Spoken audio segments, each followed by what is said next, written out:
Hello, I'm Nigel Danson. This is Pebbles, my Springer Spaniel. I'm here in the UK, more specifically in the Peak District. Some of you may know about my YouTube channel, but today I'm doing some content for DPReview talking about gear. I'm going to be doing a few videos for them. They're not going to be that technical, they're just going to be my thoughts on some gear that I use.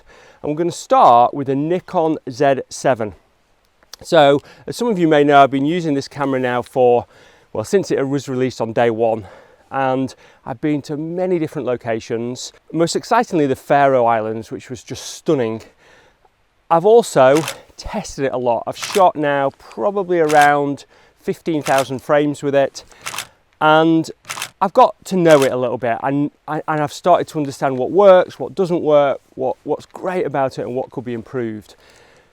I don't just want to talk about the Nikon Z7 though. I want to talk about my move from SLR to mirrorless, because now all I use is mirrorless. I use this Z7 and I also have an XD3, and I'm probably going to be getting a Z6 as well.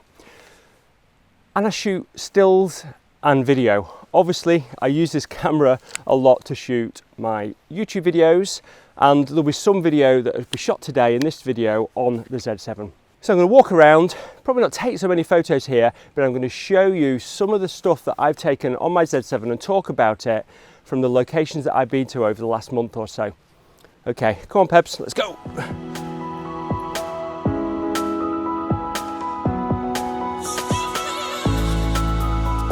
So for me, sensor's not the main criteria.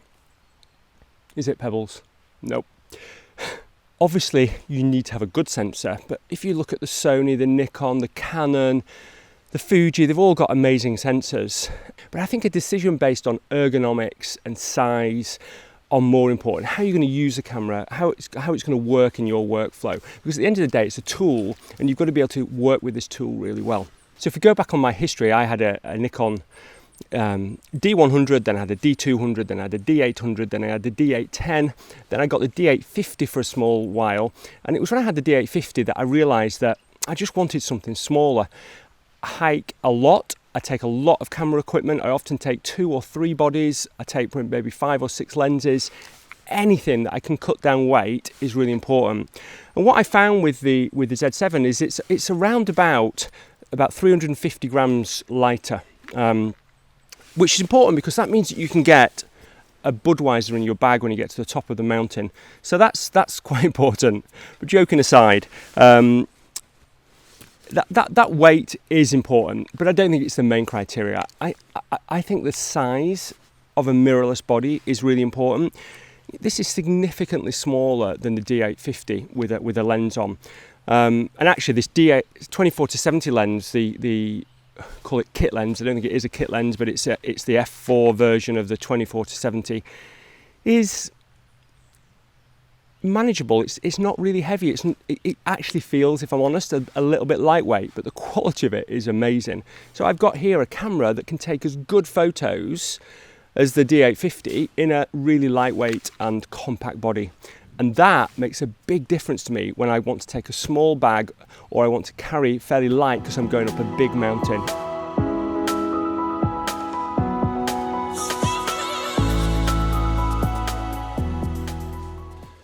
So, one of the big things that people say is that they like their optical viewfinder and they wouldn't want to move to a mirrorless camera because they don't want to have a electronic viewfinder. But I actually think, having used now electronic viewfinders for quite a long time on my Fuji, and the electronic viewfinder on this camera is just astounding. You literally have a wow moment when you put your eye up to the eyepiece.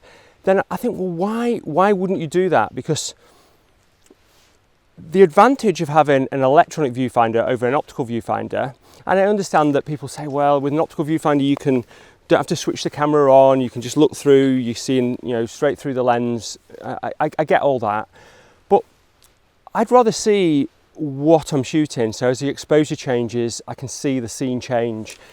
I love having the histogram there, but more important than anything is focus peaking. So having focus peaking through the electronic viewfinder is just useful for so many things, whether you manually focus and you just want to be able to do that really quickly. Having that focus peaking in the electronic viewfinder, for me, really helps my workflow, especially from a video perspective. I don't see any really negatives. There is no perceivable lag as you move around and move your eye left and right. And I love it. And up to now, I'm saying all the good things, but there are some things I'm not sure about with the Z7 as well. So I'm going to talk about those in a minute. But the electronic viewfinder is a massive reason to go mirrorless. It really makes a big difference to your photography. Right, where are we going now, Pebbles? Come on. You're not coming? No. See you later. Just sitting there.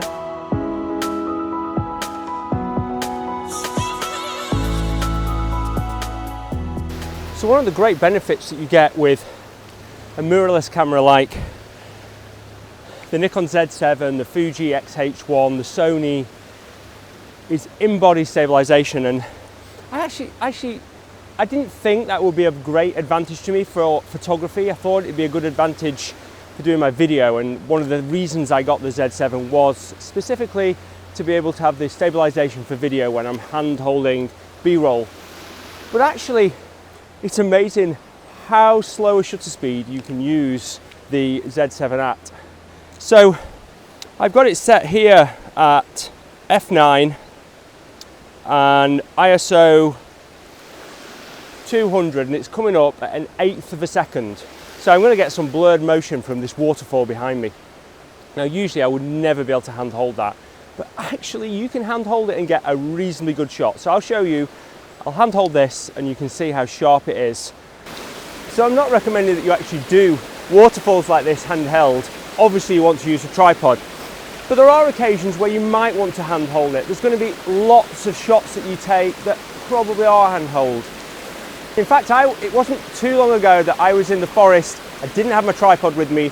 I had my Nikon Z7 with me and I managed to get a really good shot of the forest. And I think, I'll just check the data and I'll put the exact speed up on the screen, but I think it was around about 1/10 of a second and I got it pin sharp.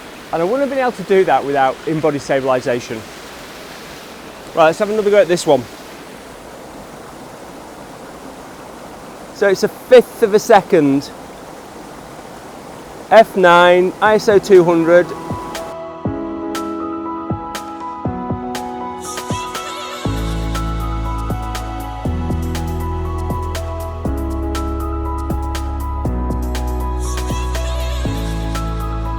One of the main reasons that I got the Z7, this mirrorless camera, over the D850 was for video. I wanted to be able to have better focus.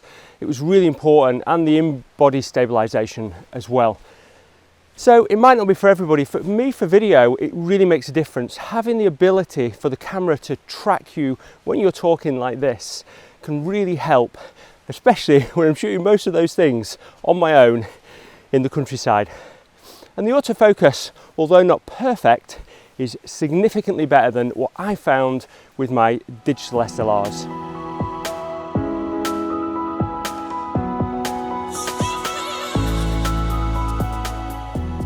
So let's talk about, hello you. So let's talk about the ergonomics of the camera. You know, I think a lot has been said about this online, how it fits in your hand. What I really like about it is that you can get to everything without moving with just this hand. And then we've got these function buttons on the front, which are really easy to hit.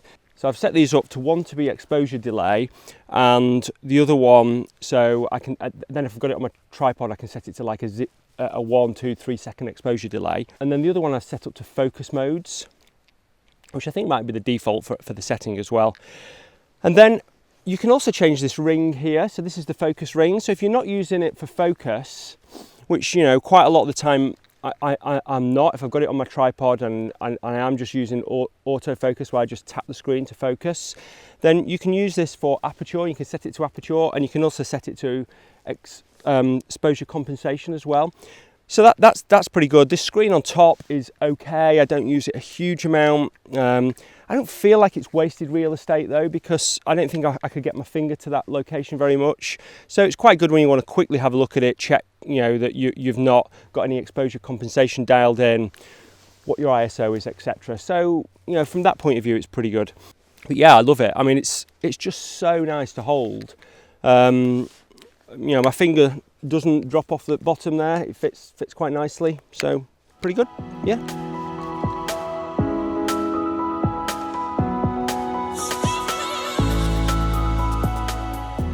We're on our way back to get my coffee and Pebbles' breakfast.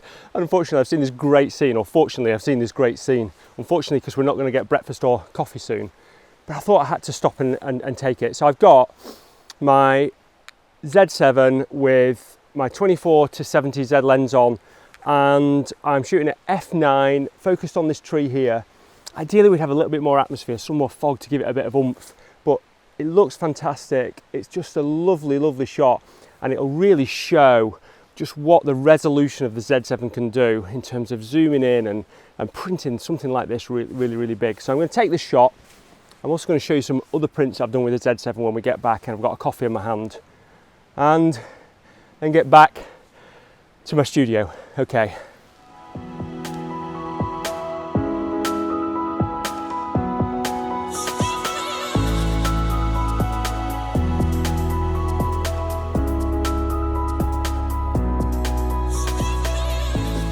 Oh, that's better. Right, so I just want to talk about a few other things with the camera before I sort of get onto some of the things that I think can be improved with the Z7, and certainly for my workflow anyway. I thought it'd be useful to talk a little bit about the sensor and the images that come out of this, really. I don't think I ever was really disappointed with my D810, to be honest. Apart from, I would like a little bit more dynamic range, and I'd like a little bit more resolution because I want to print bigger. And if I show you this image here, so I printed it out, then this is A2, so it's a fairly big image, you can see, and the detail is just incredible. I mean, you can see really close onto this, the detail in the trees here. This was a shot that I took in the Lake District, but what's incredible about this shot is that this is a crop, and if I just sort of pull up the actual image now, you can probably see it on the screen, and you can see the cropped area here. I've cropped it quite heavily, yet I'm still able to print it this big. So what the Z7 allows me to do is just crop a lot more, and that's why I like the resolution, because actually, if you're not going to crop, printing at A2, it doesn't really matter whether you have a 24 megapixel camera or a 40 megapixel camera. It's always going to look the same on that printed image. But when you start print bigger, or when you start to crop in, then you really make the most of that resolution. The other thing is the dynamic range. So this is a good example of showing the dynamic range. So this was an image that I took in the Faroe Islands with the Z7, and this was taken in one shot, and I pulled out all this detail in the sky here, and I just managed to get all the detail in the rock here. Again, it was incredible what I could pull back in the image. Now, obviously you can look at the exact results on DPReview's site, but actually seeing an image and be able to work with an image is really interesting, especially when you're working with one to print it. Okay, on to some things that I think can be improved. And first of all, the lenses. So I'm shooting with this 24-70mm lens here, and you can see it's quite small. When you zoom it out, it extends, which I don't really like in lenses, but to be fair, it's working really well. It's really light lens, and the quality of the lens is incredible. But the problem is when you're trying to swap between that sort of dedicated Z mount lens with a lens that's the old mount, and you're using this adapter here.